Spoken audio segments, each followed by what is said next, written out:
Scott Huddleston is the county government reporter for the San Antonio Express News. Josh Baugh is the environmental reporter for the San Antonio Express News. On The Conversation Continues. Scott, you have been covering the comings and goings at the Alamo now for the last year or so. Major changes in the works for Alamo Plaza.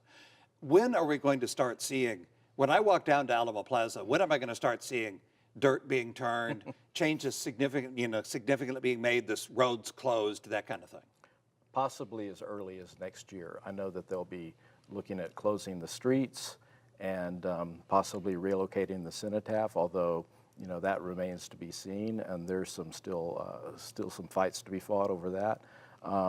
The General Land Office and the city and their philanthropy partners have been interviewing design architecture firms for designing the museum. So that's going to be a major decision when they actually hire somebody to do that. Whether or not we keep the Crockett and Woolworth block standing or we demolish. Right, and also kind of what the plaza is going to look like. That's a very big issue. That is going to be a significant development in downtown San Antonio. Josh, how do you read this as far as mobility is concerned? How could we close a couple of major streets downtown and still expect people to be able to get around? It's tough to get around downtown as it is.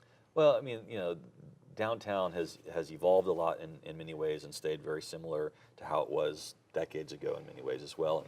And the city has changed the flow of some traffic already on the west side of downtown. They've made some one-way streets have gone to two-way streets now, and there may have been some concern that might cause some problems. I think that by and large it hasn't really caused any issues, and it's probably actually helped flow through downtown some. And so, as the city talks about shuttering streets and realigning directions, they do a lot of studies to ensure that it's not going to have a negative impact. And so I would guess that if we got to a point where a street was actually closed, that they would have a solution to ensure that everything flowed well before that happened. The primary concern about closing Alamo streets are those two northbound lanes. And so they've talked about adding a northbound lane to La Jolla, but the business community has really pushed back hard on that and said, we're doing too many deliveries for our daily operations to add a lane of traffic.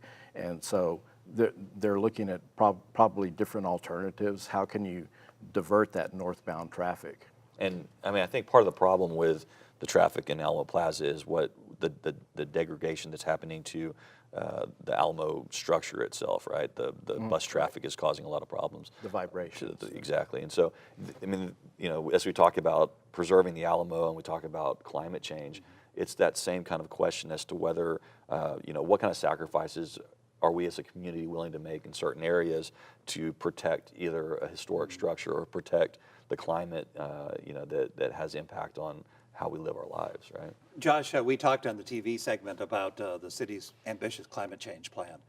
And the feedback that I've gotten from a lot of people, and I'm sure you've gotten the same, is they want to take our cars away. They want to bar me from driving a gasoline-powered car. And Doug Melnick and the other officials at the city have stressed that's not the case. They're trying to make market solutions come to bear. Just simply encouraging the city, for example, to put more electric charging stations out there to encourage people to make that switch to electric vehicles. How do you read this? Well, I mean, I think that there's a lot of conversations happening right now around electric vehicles and what the private sector market looks like. And so when we go to buy cars over the next 30 years, I think you're going to continue to see more and more electric vehicle options at the dealerships. And so as that critical mass comes up and as that transition occurs, you have to have the infrastructure within the city in order to benefit having an electric vehicle. So the city's not going to pass an ordinance that says that, Jim, you have to buy an electric vehicle next time you purchase a car. But what they want to do is ensure that you have a way of driving, from your home in the suburbs downtown and charging while you're here if need be.